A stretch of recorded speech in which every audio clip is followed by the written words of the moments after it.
Is it just me, or are people leaving Mopar and going to Cadillac?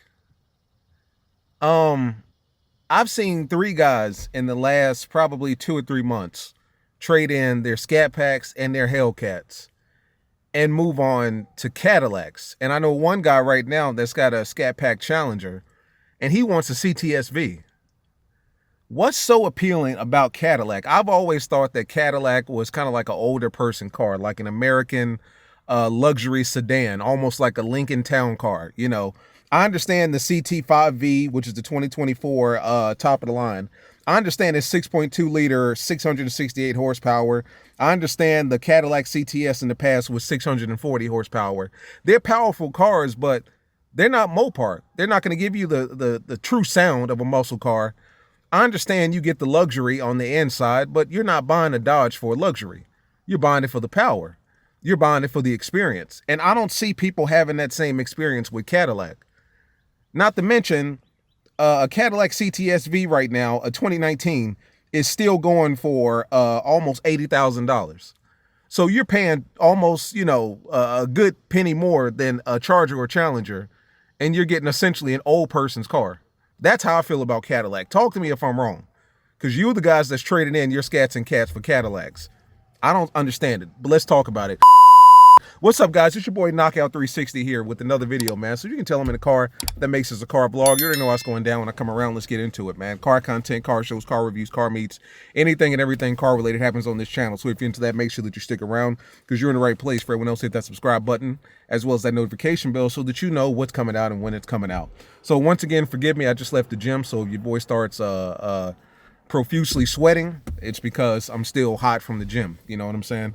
But something I've been noticing a lot here recently, people who have been getting rid of their Mopars, getting rid of their Scats and Cats, instead of going to, another one of the big three. And when I say the big three, I'm talking Dodge, Ford, Chevy, right?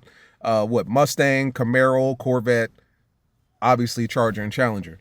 Instead of going to another one of the big three, people are going to Cadillacs, CTSV. I've been hearing a lot of people talk about CTSVs, and don't get me wrong, CTSVs are powerful. I mean, let's not act like we're uninitiated here, because they are powerful. The old school CTSVs, and when I say old school, I'm talking about 2019s, the 6.2 liter V8, that sounds familiar, 640 horsepower, 8-speed automatic, rear-wheel drive, 4,100 pounds, so we're talking about a little bit lighter than a Cat. Big Brembo brakes, 8-speed transmission, all that stuff. We're talking about a powerful car. I get that. And of course, because it's a Cadillac, you're getting the luxury aspect too. You're getting the creature comforts and all the accoutrements and all the stuff on the inside that a lot of people love when it comes to luxury cars. I get that. But you're paying luxury prices too. Like, you're not going to find a 2019 CTSV right now under $70,000+. Shout out to CarLock as we're speaking. You're not going to find a 6.2 liter CTSV 2019 under $70,000. These are expensive cars, much more expensive than Mopar. Now, I know a lot of you guys get upset about the prices that Dodge is, dropping for Scats and Cats right now. I get that. But you got to understand, right now, it's last call. You got to pay to play kind of thing. So, but with Cadillac, their cars have always been expensive, and they're not going down anytime soon. Like a brand new CTSV right now, and they're not even calling it CTSV. It's the 2024 CT5V series, right? Blackwing. Blackwing is the top of the line, 6.2 liter, 6-speed, comes with the manual, 10-speed if you want, or 6-speed manual, 10-speed automatic if you want. 668 horsepower, 659 pound-feet of torque, which is still less than a Hellcat in all respects. 200 miles on the track. That's what they're saying. Let's see here. Yeah, a 2024 Cadillac CT5 V Series Blackwing, which is the top of the line. That starts at $92,000, and if you want it for the 6-speed manual transmission, we're talking $95,000. Now, granted, I understand Hellcats, red eyes, all that stuff is expensive, but they're not starting at $92,000, $95,000. right? You go to the Dodge website right now and you're looking at a jailbreak red eye. That's right at about 88,000. Slight correction. Apparently Dodge is going up on their prices. The SRT red eye jailbreak actually starts at 91 and the regular Hellcat starts at 82. When I was on there last, they had the red eye at 88 and the regular Hellcat at 82, but apparently they've gone up on the red eye. So I apologize for that. The red eye actually starts at 91. Now, granted, that's what, $4,000 difference, but you're still going from 68 horsepower to 807. Now, granted, like I said, you're not getting the accoutrements and the luxuries of a Cadillac. I get that. But at the same time, I mean, it's a muscle car. Like, you really can't compare the two. I understand Charger to Cadillac, sedan to sedan, four-door to a four-door American cars. I get that. But one serves a totally different purpose. And I feel like people are leaving Mopar to go to Cadillac, and they're making it seem as if Cadillac is offering a better deal, when in actuality, I don't think they are. Like, Cadillacs are much more expensive. You're not truly getting that V8 experience. Now, granted, you can cut the pipes. You can do a lot of the same modifications that you can do to a Scat or a Cat to a Cadillac. I get that. But it's just not the same. Like, there's a review right now, and I'm going to link it in the description, where they're comparing a Black Ghost Challenger 807 to a Black Wing Cadillac. And literally in every single category, with the exception of interior luxury package, right? Obviously, we're talking about Dodge to Cadillac. With every single category, Dodge won. I mean, power, performance, obviously, sound, and then the overall experience, like the overall driving experience. But for some reason, people are leaving Dodge and going to Cadillac. Now, I understand that, you know, a lot of people are leaving Dodge because of the prices. People don't want to pay $70,000 for a 485 horsepower Scat.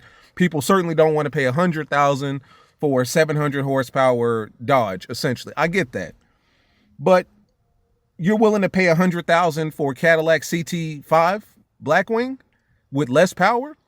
Like, if it's power you're looking for, if it's performance you're looking for, if it's the experience you're looking for, Dodge, in my opinion, is obviously the clear winner.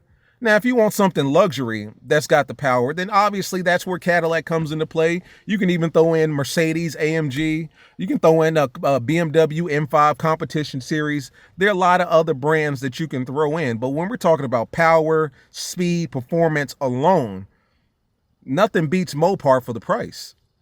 Like, even if you're looking at a Charger jailbreak red eye, 807 horsepower, under 100,000, right under 100,000, or maybe right at 100,000. Granted, that's expensive as hell. You know, 6 figures for a Dodge, that's a lot. And I've always said that. But when you take into account you're getting an 800 horsepower engine, what other manufacturer do you know that's giving you 800 horsepower, 220 miles per hour on the dash, under 100,000? I'll wait. Chevy damn sure ain't doing it with the CS, Corvette CS, or C8, I'm sorry. They're damn sure not doing it. They damn sure wasn't even doing it with the old Corvette. You know what I mean? The ZR1. You were paying 120,000 for 700 horsepower. Ford is not doing it with the GT500. And GT500, you're getting 750, not 807. Right? So I understand Dodge's prices are expensive relative to what they were in the past. Not to mention, not only are they expensive relative to what they were in the past, but it's one of those things, like, you can literally see that all Dodge has done is just raise the price without giving us anything more for it. Like, it's not like they've given us a better transmission or better suspension or a redesigned body. They're literally giving us the same car in 23 that they gave us in 2015 with a little more horsepower. Everything else is the same, but they're charging $10,000 to $15,000 more for it. I get that. But when you think about it and you compare apples to apples, you're still getting a whole lot of damn car for $90,000, $95,000, as opposed to a 2024 Cadillac CT5V Series Blackwing with 668 horsepower, and you're paying $95,000 for it. And 95, that's just the MSRP. We're not even talking about leather seats, sunroof, all of the blind spot detection, all that stuff. Once you option this thing out how you want to, you're paying 6 figures for a Cadillac. Now, granted, there are some people out there, or a lot of people, that can stomach paying 6 figures for a Cadillac before paying 6 figures for a Dodge. I get that. But at the same time, I just feel like they serve two totally different markets. I've always looked at Cadillacs as kind of like older generation cars. Now, obviously, when you throw a V8 6.2 liter 668 horsepower V8 in a car, it no longer has an age limit. Like at that point, it's for everybody. You know, it's rated E for everybody. I got that. But at the same time, it's a Cadillac. Like, it's unsuspecting as hell. Like, I've seen CTSVs, Black Wings specifically, and aside from, you know, a slight difference with the front end, a slight difference with the rear bumper, Cadillac looks like a Cadillac. Like a CTSV looks like a CT, you know, a CT4 or a CTS. Like, they all look the same to me, to be quite honest with you. Whereas with the Scat or a Cat, there's a clear difference between the Scat, Cat, and then a RT and a V6. You know, there's a clear muscular difference between those cars. I don't understand it, man, but I'm seeing a lot of it. I got a guy that traded in his SRT Jeep, right? SRT Jeep, and then he went out and got a CTSV. I got a guy that literally traded in his Hellcat wide body. It wasn't a red eye or jailbreak. It was an older one. He traded that in and went out and got a CTSV. And then I got a guy right now, one of my homeboys, that has a ScatPack Challenger, slim body, and he's still in his 20s, young dude, right? And he wants a CTSV. Now, granted, he wants it in manual, but of course, you know, like I know, you can get a Challenger in manual. You got to look hard for it, but you can get a Challenger in manual. But he wants a CTSV, and I don't get it. Like, I understand it's got power. 668 horsepower is nothing to sneeze at. I understand it's got luxury. You know, if you've ever sat in a Cadillac, the luxury is off the charts in some respects. If you've ever sat in a modern day Escalade, oh my God, lap of luxury. Like the Escalade and the Jeep Wagoneer, because the Wagoneer, if you option it out to the teeth, that's a little over 100. And then of course the Escalade is significantly over 100 if you option it out how you like it. Like, those are two American sedans, or I'm sorry, American SUVs that are just perfect. You know, I don't know what else could be added to it. You know what I'm saying?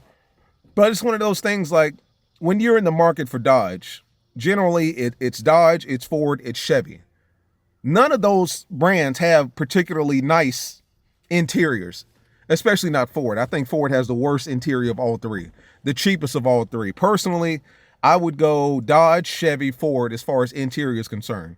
And the only reason I put Dodge at the top is because Dodge has the bigger interior, the more spacious interior, bigger screen.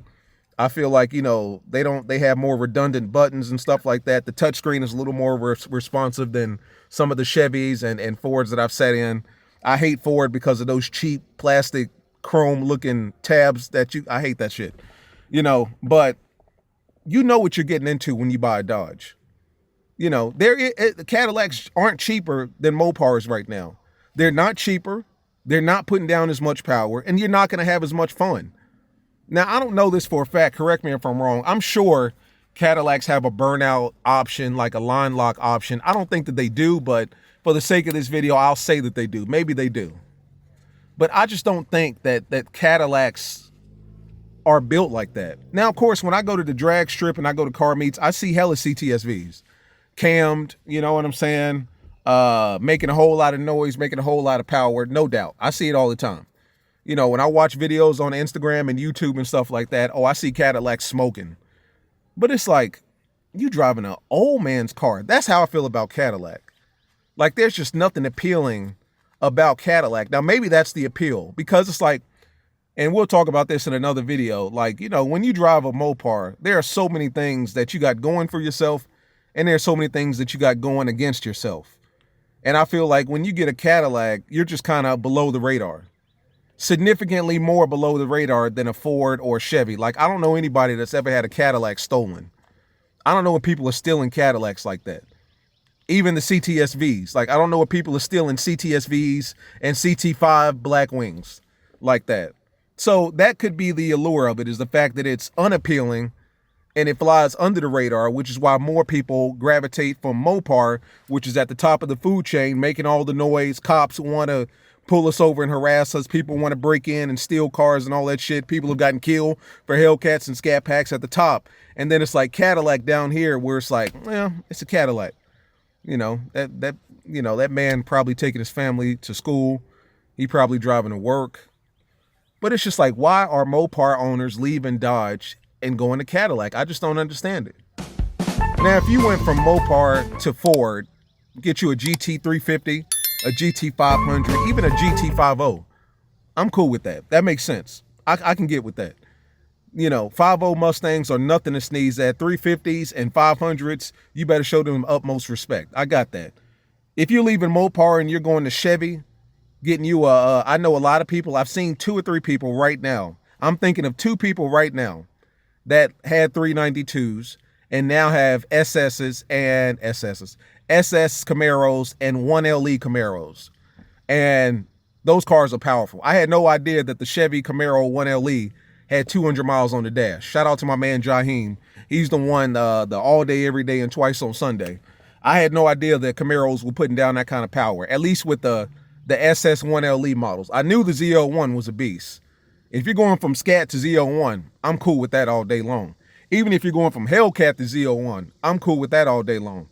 Because the Z01 is literally the perfect blend of everything. It gives you the power, but it also gives you that track presence. Like, you can take a Z01 to the track and dominate, and you can probably also take a Z01 to the strip and dominate as well. Although I feel like I don't see a lot of Z01s on the drag strip. I feel like I see more Z01s. I feel like I don't see Z01s at all, to be honest with you. I feel like I see more Mustangs, Camaro SS and 1LEs. I don't really see Z01s on the strip and track. Maybe that's just me, but I can understand that transition. But going from Mopar to Cadillac, I mean, what's that about? Tell me the allure of it, because I'm not understanding it. I've given you a few pros, the luxury, the fact that it's unappealing, it's off the radar, so you don't really have to worry about it like that. You don't have to worry about being robbed and shot at. You don't have to worry about police harassing you. Police damn sure ain't gonna harass you. You're driving a Cadillac. Come on now. Police looking at you like, man, this brother's trying to get home. This brother right here has got a family. He's trying to get home. I'm not messing with him. But, I just don't see it. Why are people leaving Mopar and going to Cadillac? I don't get it. But talk to your boy, man. I mean, some of you guys want more expensive, less powerful cars, which makes no sense to me, but to each his own. But break it down to me, because I just don't see it. But I have seen 3 people in the past who have gotten rid of their Mopars and now drive Caddies. And one guy that wants to get rid of his Mopar and wants a Caddy, and I don't understand it. Talk to me, man. As always, like, subscribe, comment. It's been your boy Knockout. I'll see you in the next one. Peace.